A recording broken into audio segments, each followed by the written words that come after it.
A hero returns after a long absence, and we have literally the biggest title match in NXT history. All of that and more right now on the NXT After Show on AFTERBUZZ TV. Stay with us. You're tuning into the destination for TV superfan discussion, AFTERBUZZ TV. And now, let the buzz begin. Welcome to the NXT After Show right here on AFTERBUZZ TV. We're going to talk about this song in a second because it's amazing, and if you don't know about it, you're going to know all about it in just a second. But right now, I'm going to introduce myself. I'm the internet's Mark B. Donica. You can find me on Twitter at Mark B. Donica. Joined as always by the one and only Hobo. That's me. Anything else to add? That's your hobo stuff. I don't know. That's it. I'm a professional wrestler. And joining us today, we have the esteemed pleasure of welcoming Curran the Asoka. Yep. Thank you guys for having me. Thanks for coming in. Oh, absolute pleasure. So tell us a little bit about this song. Okay, so this song is called Team Asoka. It's off my new album called The Asoka Hustle. And I worked on it with Johnny Mundo from Lucha Underground, Rocky Romero from New Japan Pro Wrestling, MVP, JTG, Sanjay Dutt, who's the current X Division champion for Impact Wrestling. And there's a former WWE and TNA champion on here who wishes to remain anonymous under the rap alias Disco Dave. So we got Disco Dave on there. Hobo right here makes a cameo in the music video and killed it. Yeah, you had me in more than I thought I was going to be. I was just sort of there, and you're like, I like you. Yeah. Let's do something. That's a face made for television. How could you not? I mean, how could you not? Why are you laughing? Yeah, it's not Marcus, a joke. Why are you laughing? I just remembered a funny joke, completely unrelated. Yeah, sure. An old episode of Night Court, maybe? That's exactly what it was. That's weird how you picked up on that. Is this, how is this available? How can people pick it up? This is on iTunes, Spotify, Tidal, Apple Music. I play for both teams. Whoever pays me the most. That's how you got to do it. Yeah, Google Play, everywhere. It's going to be on VH1 as a priority video starting next month. So Awesome. We'll be on you've there. got a good history with VH1. Yeah, nominated for Best Hip Hop Act by VH1 in the past. Recently. A couple of years. It's not that long ago. It's still the past. Still the past. It's The recent past. Yeah. So this song was just something like, as a kid, I would always just think about, like, I loved wrestling growing up. The Rock, Stone Cold, Bret Hart. One day, if my music blows up, I'm going to do a video with wrestlers. And it was kind of like an excuse to meet the wrestlers I watched on TV. Sure. Grew up, did a theme song for Sanjay Dutt. He invited me, met a bunch of the guys. They ended up being like really good people, and then just organically came to be. That's awesome. Yeah. I mean, that's one of the, I mean, not necessarily just exclusive to wrestling, but just the idea of, I want to do this thing just so that I can meet people and pay back the people that gave me so much as I was growing up. And the fact that it's worked out so well. And the video's great. The Hobo's cameo is... Yeah. It's something. It's awesome. Yeah, people didn't know I could play the piano. Yeah. He's playing at nonstop. That's a live video. That's not edited. No, it's real. No, it's okay, Steve. You don't want to show that. Yeah, I mean, no, show it. All right. We'll show it a little Watch me bit. play the piano. And his jacket is lighting up. No, yeah, that I made myself. I make all my stuff. Yeah. Really. You had the light-up jacket before Jericho did. That's true. Yeah. The very first light-up jacket I had was it was a few months before Jericho had his. And then I saw him have it, and I was like, oh wow, that's terrible for me. Here it is, and I'm getting wait. Oh wait, they cut it. I hadn't. You cut it? You're on throughout the whole thing. And in the end of the video, you're even lying down on the piano. No, but you cut me just before I started playing. I started rapping. We had to. There had to be a balance. Dang it! It's what happens. Sometimes you have to hit the cutting room floor. It's okay. Yeah. Totally understand. Christopher Daniels is also in there. Yes. Chet Maverick. Yeah. Look at that hair. We did a series of commercials for the album with the wonderful Christopher Daniels, who's so awesome. Hello. Yeah, no, we had Chris in a couple weeks ago on Xbox 12360 show. Yeah. And he's just a delight. Absolutely love him. Yeah. So Go great. back and check that episode if you're not too busy. We'll talk a little bit more about music near the end of the show. But let's get started with this episode of NXT. Our first match of the night was Alistair Black versus the debuting Bobby Fish. Yeah. Yeah. Big surprise. Huge surprise. I was surprised to see Bob backstage that day. So this is still while you were down Yeah, no, doing this was security. for that taping still, and I was elated. I know Bob from ROH, and it was fantastic seeing him.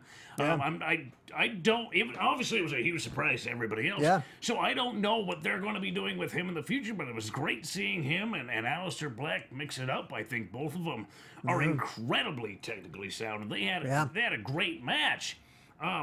What stood out though was Bob, as good as he is, he was a step behind. Alistair Black, I think he's more comfortable in that setting, that arena, let's call it. Okay. So he was obviously the better man through the majority of this.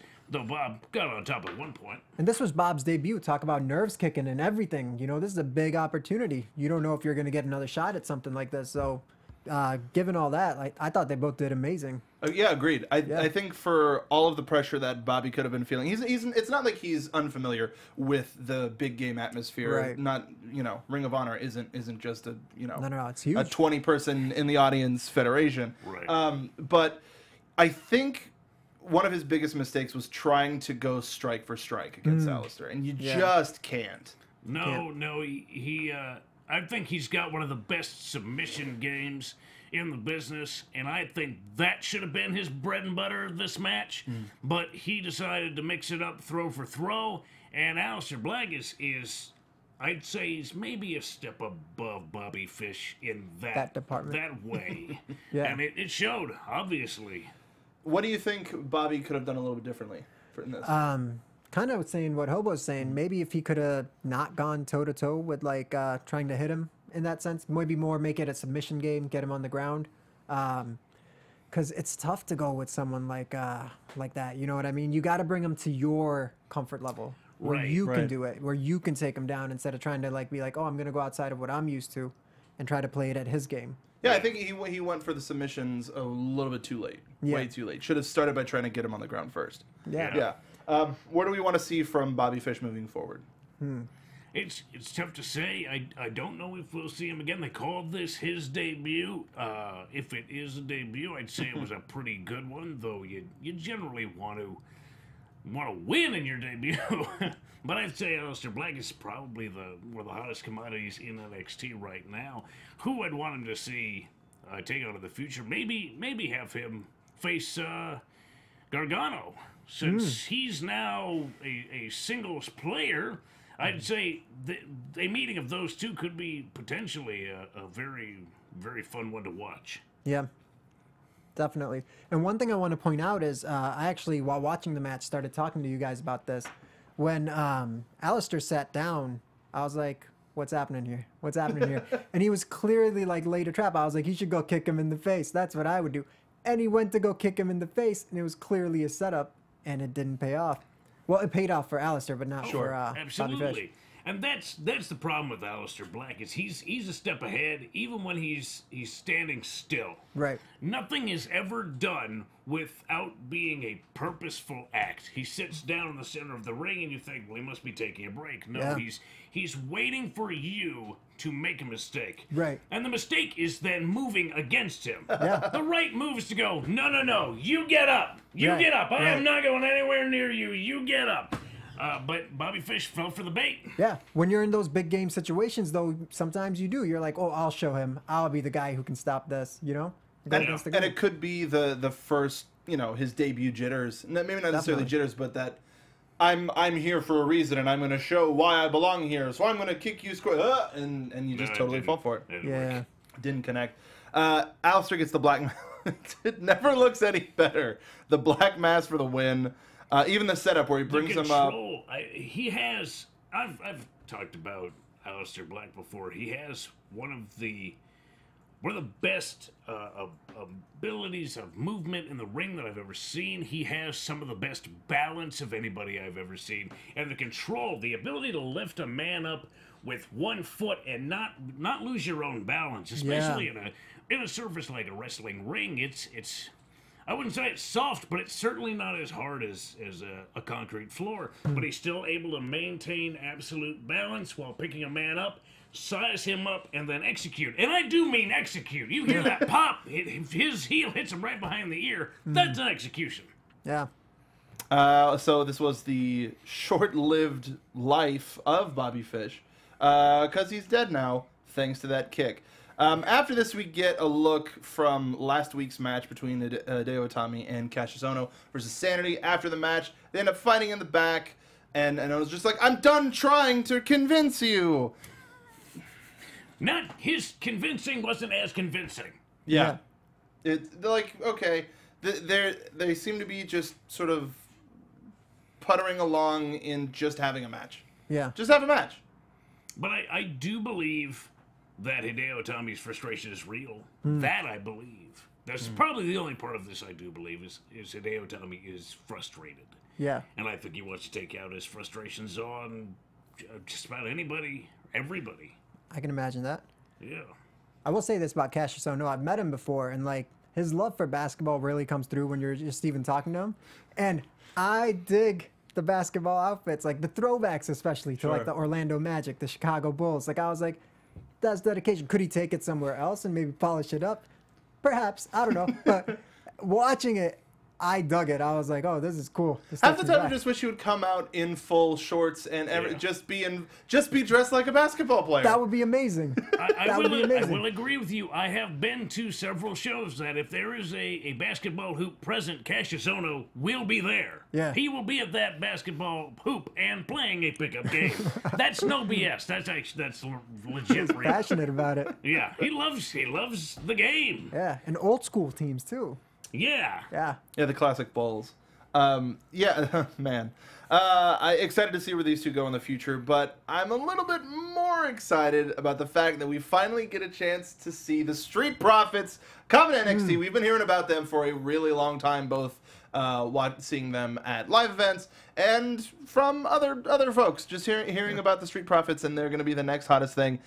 So excited. Was there anything from their promo that stood out? I was impressed. They got on top of the truck. And it was so quick. It was just like, what? What was that? It's like, how is this possible? What's happening? Did he jump? Did he jump up there? Maybe. That's crazy. Wonder if he did.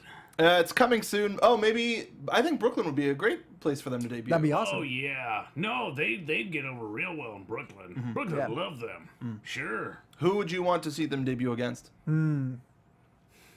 It's tough. I mean, I don't want anybody to overshadow their debut. That's true. So like a Riddick Moss, Tino Sabatelli situation? Yeah, that actually would work pretty well. I mean, not to say anything bad about Moss and Sabatelli, but I think they're the kind of guys that an audience just loves to hate. Moss and Sabatelli, they look so good physically, and they know they look good, which makes them just intolerable as people. But then you have... Because they'll keep telling you. Oh, yeah, absolutely. But then the Street Profits, I think, would be a perfect foil. They love to have a good time. There's one thing about their promo is you can say they were having fun. Yeah. And they encourage you to have fun with them. Yeah. So, hey, they're a couple of party boys. Let's party, baby. I had a blast watching that video. I was like, when I put my album out, I want people to be dancing on top of trucks, too. Yeah. Next in the back... we've got the Velveteen Dream with Caleb Braxton as he's leaving the arena. What a terrible time to interview somebody. Like we've seen it before for the past couple of weeks. Caleb's been trying to get a couple of people, Cian Almas, somebody else who's escaping me, but I've just I've been and going along that line. I've interviewed other superstars here, so I didn't think it would be that big of a deal. I'm not other superstars. I'm the Velveteen Dream. He's got a point. He got a point. When you're dealing with talent at that caliber, you got to know you got to treat them different. Exactly. That's all I'm saying. He didn't even like the set. When they were tried trying before to interview him on set, he didn't even like the set. How do you think you can just interview him outside then? Like I think you have to schedule time with the man. You got to plan it out. It's a moment. It's a moment when you got an interview with him. To him, it is more than just an interview. This is not something that casually happens. This is an all-important moment with the Velveteen Dream. Right. And it's these moments that will define his legacy, his career. You can't just throw that away as he's walking out the door like, oh yeah, I'm going to stand here and talk to you while my Uber is that right outside, or he doesn't drive Ubers, probably has a limousine right outside. Yeah, no, he's probably got a driver. Yeah. Yeah. Purple interior. Oh, all purple. All velvet. Beautiful. Yeah. I mean, that's essentially how anytime Velveteen Dream comes on, we're just. But I totally agree. Like, if anything, he needs to put that in his contract that if I'm going to be interviewed, it needs to be approved by me. He needs a writer. Yeah. That's what he needs. Yeah. No, Zach's on tour with SmackDown. No, that's not. He needs a part of his contract that has a minimum of things that have to be done before he. I see something that fits in with his mojo. Right. Next, we've got a qualifying match for the Mae Young Classic: Vanessa Bourne versus Jamie Hashi. Were you here for this one? Yes. Because it was a blink and you miss it sort of a thing. Yeah. It's a super short match. Vanessa was outpowering Jamie for the majority of it. Which is kind of surprising because Jamie, I would say, has a body built more for power. Yeah. I don't know. I didn't like this match as well. The one that they showed part of last week, that was a superior match. That should have been shown. This was not the match I would have chosen to actually get people excited about. So it must have been a timing thing because last week we were concerned, especially because Bianca Belair. We got a chance to see her live when they were in San Diego, and she was just phenomenal. Yeah. So for her television debut to just be in a package in between the matches was a very interesting choice. And maybe they're just saving it for TV. But some people were like, well, no, they just changed all of the graphics for the Mae Young Classic, so all of the stuff that's up on the Trons and all around doesn't match with the marketing that they're going for. But then they played this one, which has the old marketing still. Yeah. It's interesting. Now, it's an interesting choice. It doesn't make a lick of sense to me. I think I didn't like the match. I didn't like it. I thought there was some strange timing in it. It was a pretty quick match too. Yeah, and it was for being as quick as it was. Like you think 2 or it 3 could minutes. Have been, it could have been like better. it wasn't bang bang bang bang bang. Right, and then there was or it wasn't even just like a strong hit finisher. That's it. It was different. Right, there was a point at which Hashi was seated, and then Vanessa rolls over her, and Hashi's still in the seated position. I'm like, get up, get the hell up. Like it's strange to me. I don't think Hashi was ready for this. She didn't look prepared. Vanessa obviously was slightly more prepared because she got the victory. Yeah. So, what did you think of her finish, the trap sidewalk suplex? It didn't look. I don't know. It looked interesting, but it didn't look devastating. Right, like, and there's a way. I don't think she landed it right. You can't. Yeah. It's hard to get into a spin. It's easier to do it if you're doing it with somebody short, but they were maybe the same height. Hashi was maybe seemed a little taller, bigger. I think, maybe a little taller. So it's hard to get somebody trapped and then above you to get them out in front of you. I don't think that's the right move for her. Maybe she can modify it in another way that makes it somewhat more effective for all individuals. But it didn't look great. Yeah, just visually, it just was kind of lacking as a finisher. Yeah. So going off of this match alone, so you missed NXT for a couple of weeks. You hear about this Mae Young tournament. You tune into NXT. You see this match. Does it get you excited for the tournament? Both of y'all did the same. No. Sorry, no. Especially with how great the women have been doing on TV on the other shows. Like, it's phenomenal. It's phenomenal on the other shows. And even like how they had the main event a couple weeks ago with the last woman standing. Yeah. Like, you gotta, I don't know, if this is something new and you're introducing this as the tournament, right? Like, it's got to bring more of a punch. It doesn't have that exclamation point. You can't just start it off with like, well, these are just all right matches, and then later on we'll get to some good stuff. Yeah. It has to come out with a bang, like, oh, check out what we're doing. This is the future, and these are the women who are going to make that future. Yeah. Yeah. Because they've raised the bar so high, they have to at least meet it. They don't have to exceed it, but at least meet it. And I don't think the minimum standard for women's professional wrestling in WWE was met with this match.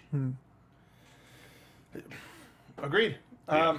But hopefully, leading up to... Actually, I think They're taping the tournament this weekend, if I remember correctly. That is right. Yeah. All of it? All of it except for the, I think, Finals? the semis and the finals. Okay. Yeah, and those are going to be taped live in Vegas. AfterBuzz's Steve Kaufman will be present during those tapings. I think so. Yes. I know Dale will He be. told me he will. Okay, I know Dale's going to be there too. Yeah. Friend of the show, Dale Rutledge. But yes, whoo boy, let's move on. So we got after last week's show, there was an incident between Drew McIntyre and SAnitY, where they beat the crap out of him outside by his car. Killian Dane was beating up McIntyre with Wolf laughing maniacally as he does. And then we were taken into the office of William Regal with Bobby Roode, and Regal's talking about, let's see who we're going to get for a #1 contender. And Bobby's like, you know what? Why don't we just have these two guys, these two huge guys, both undefeated, fight? And that's the money match right there. That's the money. And it seems like he was trying to get him off of the trail of the #1 contendership, but he just ended up confirming Regal's suspicion that he's going to make this match, and it's going to be for the #1 contendership at TakeOver Brooklyn. I think Bobby Roode has a lot of integrity, and I think he was just trying to give the fans what they want. Somebody's going to get defeated, and who's it going to be? This is a big-time match just being given away at NXT. Oh, I don't buy Let's give this match away for free. Don't buy that for a second. This is politicking by a master politician. This is a guy who has the title and wants to keep it and wants to eliminate anybody else from possibly challenging him for it, especially two guys as big as Dane and McIntyre. He's a fighting champion. He just defended the belt last week, man. Well, he just turned down an opportunity to defend his belt in order to have two completely different men fight. I'll say this. If I'm the champion, I don't want to just keep on fighting everybody. Give me the best of the best of the best. And with this, two undefeated guys, give the fans a great show. Send the fans home happy. And then after that, I'll give them an even better match. That's what Bobby Roode's doing. I'll agree with you there. The cream rises to the top, but is that cream possibly better than what Bobby Roode is bringing to the table? That is something to consider. Something to consider, but I disagree. I think Bobby Roode's glorious. Who do we take in Dane versus McIntyre? In the age-old Scotland versus Ireland rivalry. Yeah, this is an old test. I'd say it depends on if anybody from SAnitY is ringside for that. That is the determining factor. I think on their own, McIntyre versus Dane, I'd put McIntyre as winning. Yeah. But if you have Alexander Wolf involved, that changes the shape of things. Nikki Cross is always somebody who could possibly change it. We don't know where Eric Young is. He could come out from under the ring and mess this whole thing up, so it's impossible to tell. Yeah. You never fight anyone from SAnitY singularly. They fight as a unit. Yeah. That all comes into play, but I'm also thinking McIntyre. And he knows this. He knows this. He's got to go in there and he's got to be prepared, and if he's smart, he should have a backup plan too. Yeah. He's got to have a plan for Killian Dane alone and then the entire of SAnitY. Yeah, it's good luck with that plan. Yeah, I mean, that's the one thing, is if there's anything McIntyre has been having his eye on since he's come back to NXT, it's been the NXT Championship. Right. Regardless of who's been there, he's had the eye on the prize the entire time. With Killian Dane, he's been everywhere. He's just a dog chasing cars. Just or a dog being told to chase cars by Eric Young. Yeah. So who knows if this is just to mess for the actual gold, or what if he wins and then this turns into an evolution situation where Eric Young's like, that wasn't part of the plan. Who knows? It could go a couple of places. Of course, who's lifting up Killian Dane onto their shoulders? That's my question. He's a heavy Nikki man. Cross. Oh, you know what? When you put it like that, yeah. Because she can do anything. She needed 3 men to pry her off of a car, so yeah. No, I agree with that. Those were mighty men as well. Yes, they certainly were. Stop resisting! Asuka, get back in the vehicle! I keep forgetting to put that on the soundboard. I will say this, Drew McIntyre, you want to go for the belt. This is like the most prestigious belt right there in that brand. It's not going to be easy. These are the things you have to face. And that is another thing, is we've been seeing Drew McIntyre not necessarily facing the best of the best. Yeah. He's been facing a lot of sort of throwaway talent. No offense, gentlemen. Tomato cans. Tomato cans, yeah. And Robert Roode probably sees this, and that's why he's like, test him out. Yeah. To make sure he can actually do this before taking on me. That will be a heavy-hitting match if that's the way it goes. Right. Speaking of that's the way it goes, I don't have a transition. Johnny Gargano. This makes it kinda sense. works. It Well, kinda does. that's the way it goes. That's the way it goes. That's the way it goes. Sometimes your partners turn on you. Yeah. Sometimes they beat the crap out of you.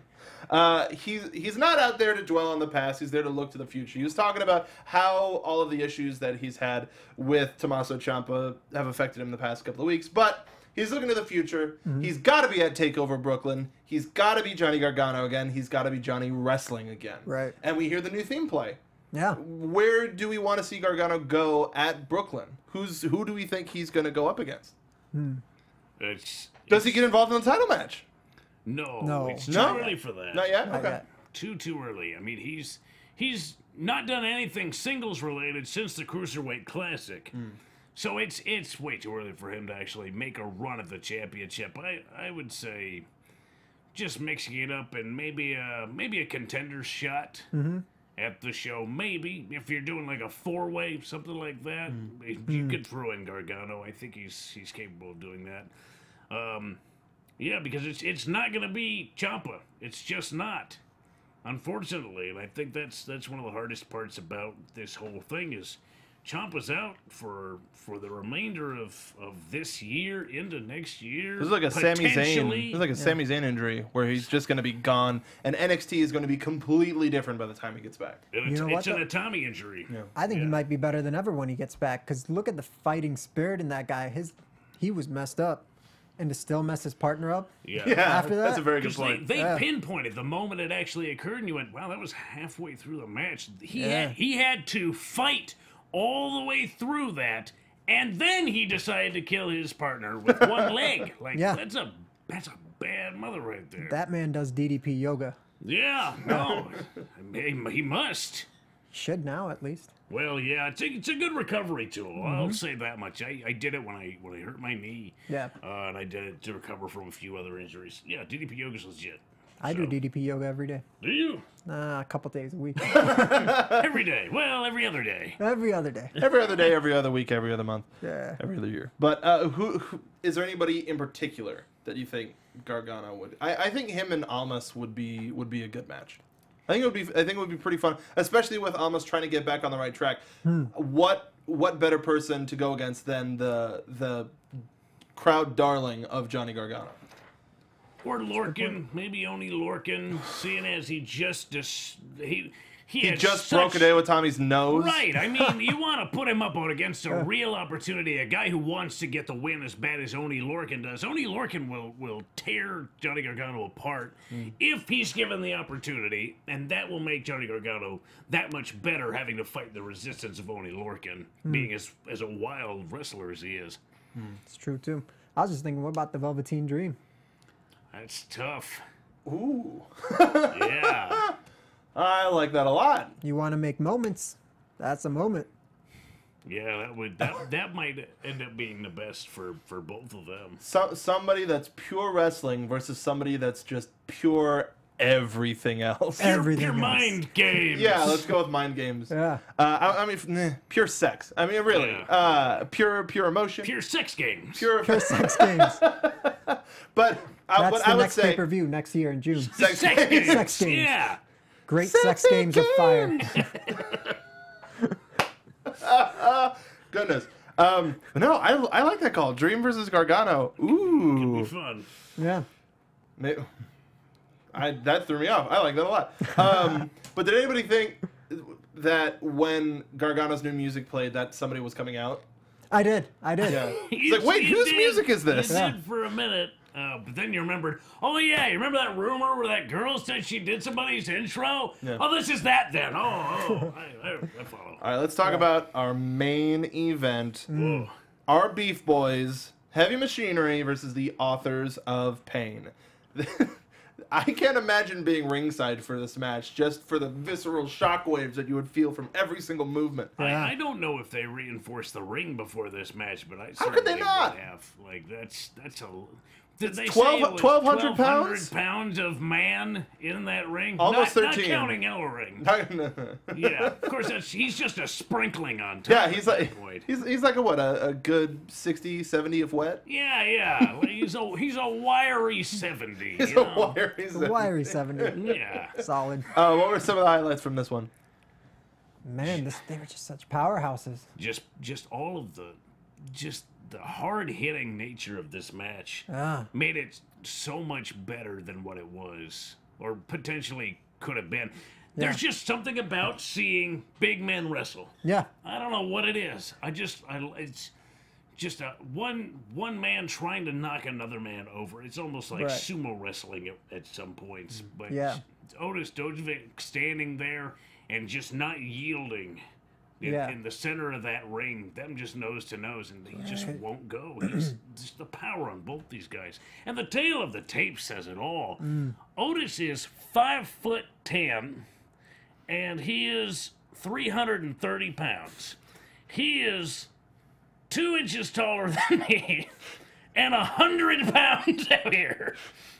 That alone is insane. Locking up with him must be like trying to move like A car. more than a car. Because a car got wheels. He doesn't even have wheels. Well, a good car has wheels. Yeah. Sure. Well, I mean, like it's like moving a caterpillar, bulldozer, just trying to push something. It doesn't. He's No give. He's impossibly huge. I'll say this. I grew up watching wrestling. Often I watch it and I'm like, I would love to do that if it was physically possible for me to move in that way. I don't know why I'm doing this. Well, Like I'm making like a Sub-Zero ice ball to throw at people. Nice. But seeing like a match like that, it's just like, oh no, I'm glad I didn't. Well, especially they almost did the finisher that we absolutely hate. But if there's anybody, well, good hate. Right. But if there's anybody that could take the double splash that they do, it's the Authors of Pain compared to the times when they would do it to guys that are like 150 pounds. Right. That's terrifying. Just squeeze Snap them in half. Squeeze all the jelly out of their donut. Although the Authors of Pain... Yeah, buddy. Yeah. Thank you, Although Steve. the Authors of Pain, they tried to avoid that move as much as humanly possible. When the setup was in for that, one of the authors came in and immediately put a stop to it as fast as he possibly could. We need more tag teams that put their names on their gear. Yeah.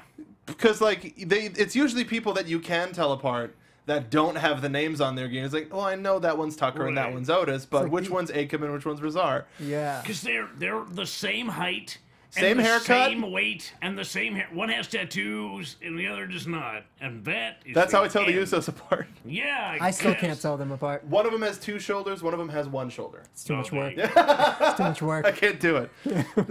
Well, man. But one of my favorite things about this is the Authors of Pain. They're usually just breakneck, just beating the crap out of everybody. But this one, they slowed it down and they tried to keep the the speedy one, Tucker. It's ridiculous how Tucker is the quickest person in this match. He's got the longest legs. Yeah, that's true. Just for that. He has the Bigger longest strides. legs, biggest stride. He can go places more quickly. He's going Tucker. He's going places. He's going places with his long legs. But the authors were trying to just shut him down and keep him down the entire time. It was a smart strategy. Yeah. Even the way they eliminated him from the match and were able to get control is they just low bridged him, and because he's so tall, he flew out of the ring. He literally cartwheeled out of the ring and crashed on the outside, and that's how they got the opportunity to actually be in control. And they did the best they could with the time that they had, but Yeah. the power that Tucker Knight possesses obviously is still really great, because he was able to hit that lariat on one of the others and just twisted him around. It wasn't even like a pretty follow through. He just twisted himself around and landed right on his face.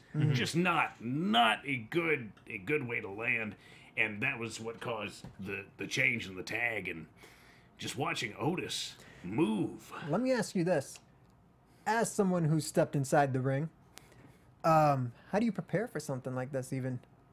It's different. Editing. It's different because if I'm looking at like the fact is these guys are equals, Yeah. and you have to look at them like they would have to prepare for an equal, but it's an equal of ridiculous standard. Right. So you just have to.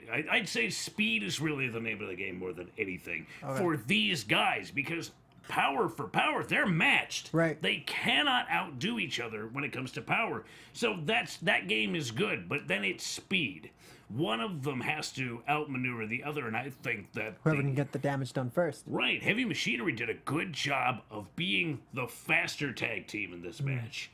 The others were not as fast overall, though they did have points at which they were in the right place at the right time, and it was the speed that got them there. Yeah. But by and large, Heavy Machinery was the faster tag team, and as a result, they were able to maneuver around the Authors of Pain a little bit better, and that's how they were able to stay in control the way they did. Yeah. Because you could see there's equal power, equal force.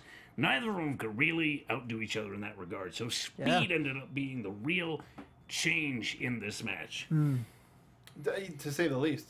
It's unfortunate that things turned out like they did. I think if Heavy Machinery got that double splash off, we would have seen new champs. Yeah. But I think it's That the benefit. Piggybacking power slam, Yeah. you can call it. The double meat. Double meat. Yeah, it's extra. Yeah, the double meat, that's extra. I would love to have a name for that. But do you think this is the last? We just gave it to the double meat. Double meat. meat. Yeah. Double meat, boys. No, because then I could use. It's like we're gonna give you the double meat, and then Otis going, that's extra. Just shouting like you do. Ah. That'd be awesome. I'm with it. I can already see the merchandise. You want this double meat? Get the double meat. That is so like. Do you think we're gonna see? So okay, so let's say this first. Okay. They get the last chapter for the win. SAnitY comes out after the match. It ends up raining paper, and Morrow's, "That from the Book of Dominance?" And maybe it is. Who knows? Wolf starts eating the paper.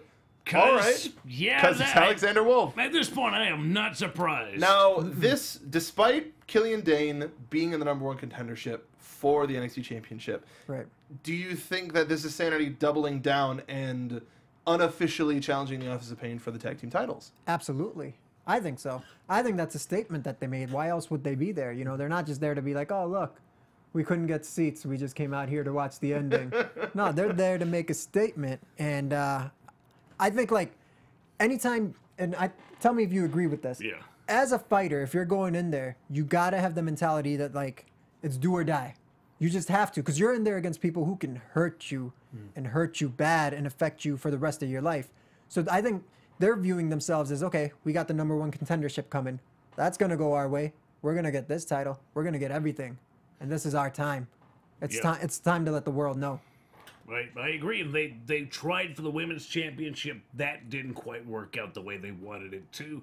I think they want all the gold. Yeah. And Eric Young is waiting in the wings somewhere, plotting some sort of.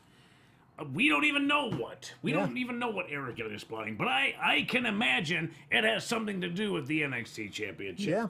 So They got a history. they want the gold. Yeah. They've pretty much been laying the groundwork to challenge everyone. And they challenged for the women's championship.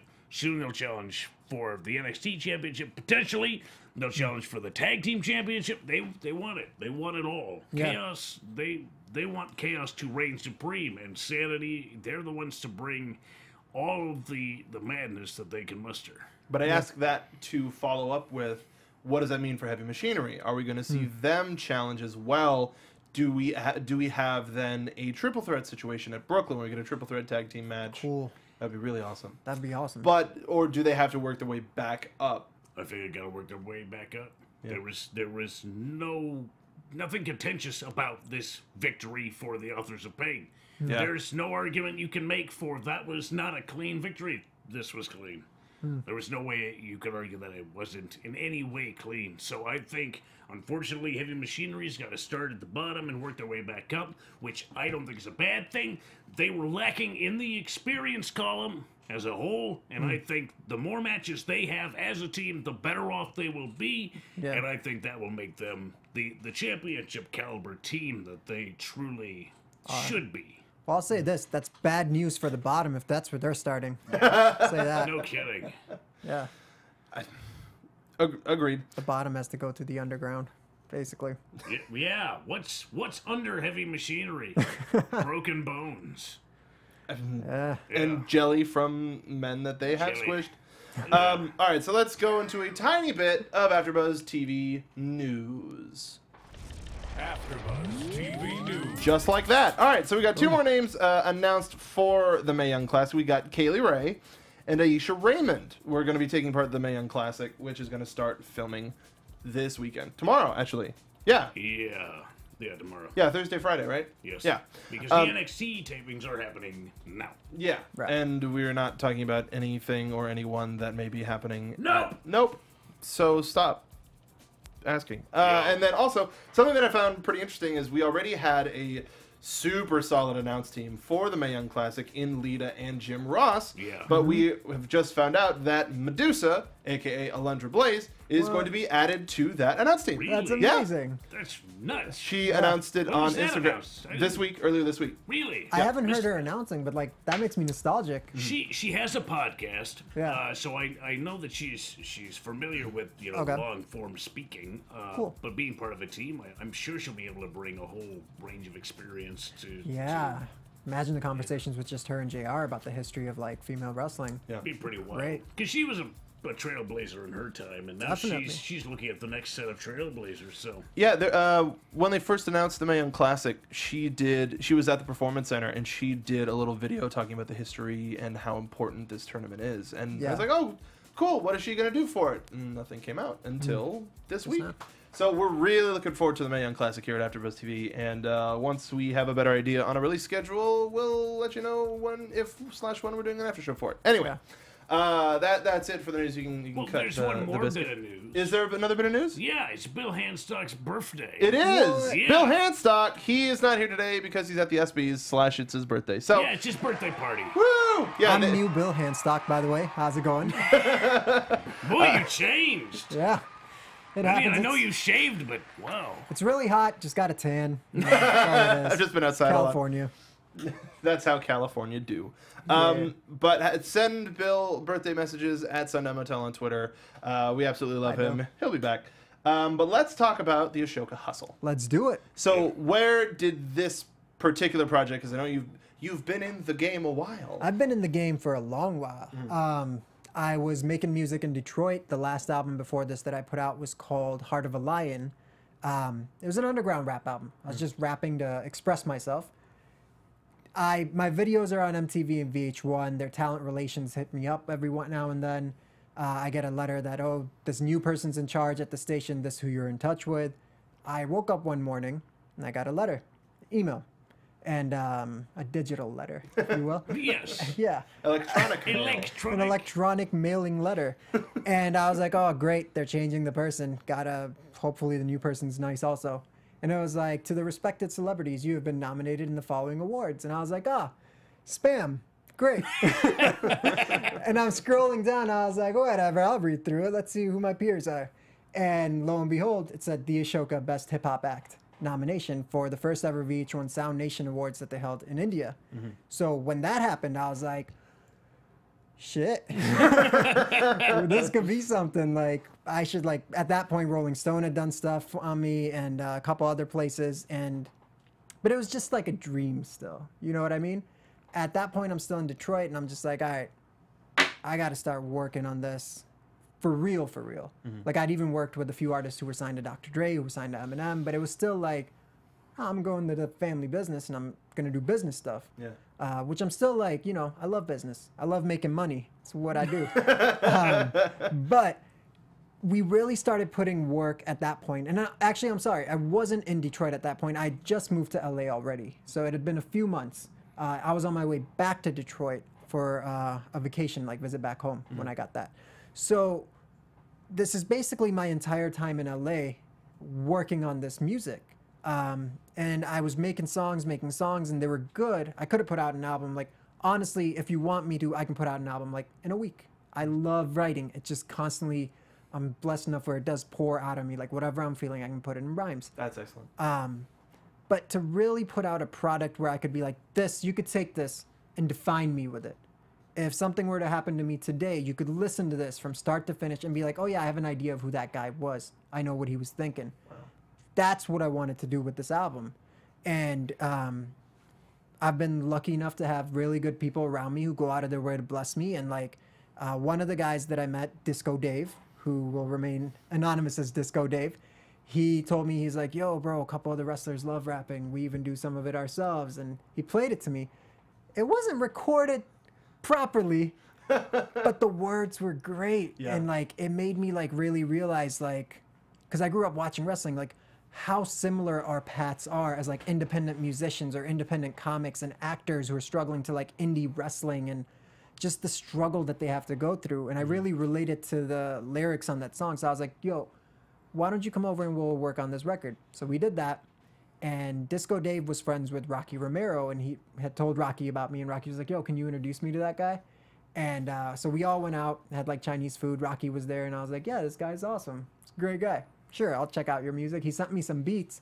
And at that point, you got to realize, like, I'm not like on TV like Eminem or anyone like that, but I get so many people like, you got to check out my beats. You got to check out my verses. And I was like, whatever, yeah, he's a nice guy. I'll check it out. I didn't expect to work with the guy. That's cool, though. Yeah. And then when he sent it to me, I was like, how is this not a #1 record? How is this not on the radio? It was a record called Stacking Pesos that Rocky Romero produced and did the hook on, which is on this album now, and then a couple others. So him and I just started working on stuff.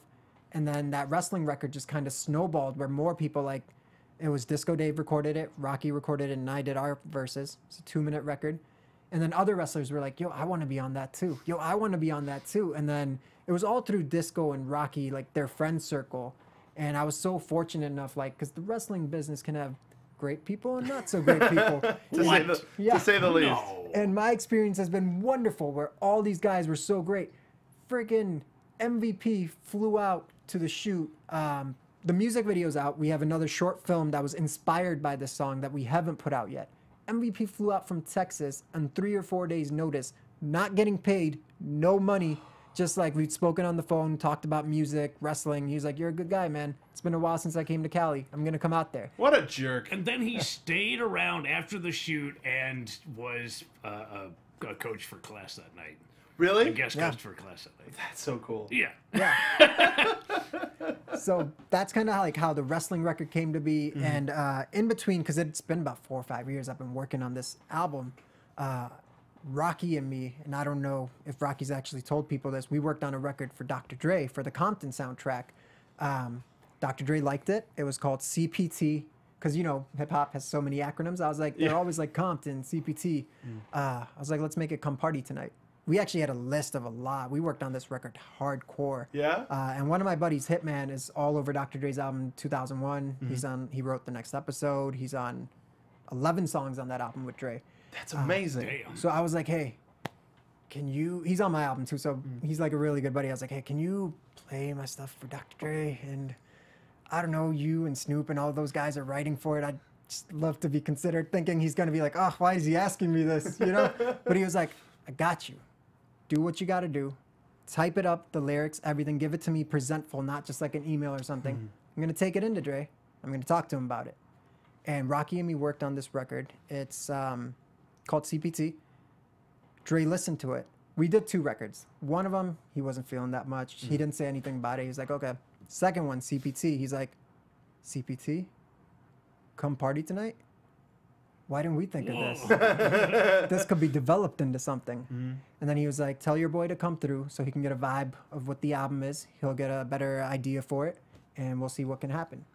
Dre was excited for about a week, and then it kind of fizzled out. Nothing came from it, which is fine. And he's a very busy dude. Yeah. You can only imagine the amount of stuff that comes across his desk. I can't imagine what it takes to make $700 million. You know, I mean, I can because I have billions. I'm Ashoka. I'm rich Ashoka, like Handsome Rusev. But, you know, in a different lane, I only know my path to make billions. But yeah, Dre, that record was so special and we put so much into it. We have that on here too. So a lot of the album just turned into me sharing my experiences of what's happened in my time in California. There's a song called Wish Upon a Star where it goes through the entire journey of, I grew up in Detroit. My recording equipment and the software was given to me by Eminem's younger brother, like Nathan Mathers, you know, to go from that to moving to LA, to befriending Hitman, all these wrestlers doing these records, to having Dr. Dre be like, why didn't we think of this? This is dope. What a bloody compliment. Yeah. Seriously. So that's what the album is. And so I take it you're heavily involved in the producing process as well. It's not just the writing. I became heavily involved in the producing process of it all because of Rocky Romero. Yeah. Because he's such a gifted producer. My producers have been all over the world. There's some in Switzerland, some in Sweden, and we share sessions. But working with Rocky here in LA, I got to see the process. So we just started co-producing a bunch of records together. I'm really good with drums. He's good with melodies. I'm sorry, Rocky, I'm gonna put you out there. He took choir. He actually knows like notes and knows how to sing. So like that brought so much more to it. And then he like taught me how to do these things. I didn't even know that. Can he become even more of a pure soul? I don't know. No, Rocky's the best. He's the best. We just did an AMA today. It was fantastic. I'm so happy that you've gone through this experience, and I'm excited to hear the record. And it's been an absolute pleasure having you on the show today. Please come back anytime you can. I'm not leaving. I'm not leaving. Just staying here. You're gonna actually be on Hollywood Medium, which is the next show in here. Yeah. Because why not? But thank you. Next week, I'm gonna come back and diss Wale because we did the wrestling rap thing like a week before his thing came out. So I'm just saying, what's up with that? I love you, Wale. I buy your albums. They're fantastic. But come on now. I sent Credit where credit's due. Diss track in the future. All right. So before we go, Curran, let the folks know where they can find you online and where they can find the record and the single and the video, everything. Cool. So I am at the Asoka everywhere. I'm gonna write it down because my name is spelled differently from how it's pronounced. Though my handwriting is bad too, but whatever. Okay, so at. I don't know if that's gonna come through. Dude, the lines aren't even making it. Yeah. We just got the note. It's not coming through. TheAsoka. That's on Instagram, Twitter, everything. Just look up my name, and then the album is on iTunes, Spotify, Tidal, Apple Music, you name it. Stores that I don't even know. You can Shazam it, and it'll come up. ReliveHipHop.com. Yeah. So holler at me or find me in downtown LA. I'm around. I'll chilling out. Is one of the guys like, hey, you like hip hop? Yeah. No, but instead it's like, hey, you like wrestling? Yeah. What? You like wrestling? I got some music. Listen to it while you practice your workout. What? Thanks again, Kurt. Thank you guys for having me. Absolute pleasure. Thank you for letting me be a part of your experience. Absolute pleasure. A lot of fun. Look forward to more stuff, man. Thank you. Thank you. Yeah. Hobo real quick because we're way out of time. Yeah. Find me on the Twitter at TrueHobo, ProWrestlingTees.com. Somebody bought a shirt. That was a surprise. Yeah, it was pretty great. NXTeam.Spreadshirt.com is where you can find all our shirts. Mine, Mark's, the team's, everybody. This beautiful New Day shirt. Yeah, and Wrestling Pro Wrestling is the 21st of July, and they have like a Twitch deal now. Oh, Wrestling Pro Wrestling does? Yeah. Cool. So you can watch through that, I guess. Do they do the tipping thing too? I have no idea. Let's find out. Yeah. All right. And you can find me on Twitter at Mark Donica. Find all of us here at AfterBuzz TV. Make sure to follow Xbox12360. Today we had Kenny King on, and he was an absolute delight to talk to. Also, our show's on Monday for Monday Night Raw, Tuesday for SmackDown, and tomorrow night for Lucha Underground. Absolutely love you. Thank you for tuning in. Thank you again, Kurt, for coming in. Thank you, guys. And we'll see you next week. Bye-bye. From executive producers Maria Menounos, Kevin Undergaro, Phil Svitek, and the entire AfterBuzz TV staff, we would like to thank you for listening to the AfterBuzz TV network. To watch or listen to other after shows and post comments or questions, be sure to visit AfterBuzzTV.com. I'm Sir Richard Wentworth, and this has been a presentation of AfterBuzz TV. Buzz you later. The views expressed herein are those of the hosts only and do not necessarily reflect the views of AfterBuzz TV or its owners or principals.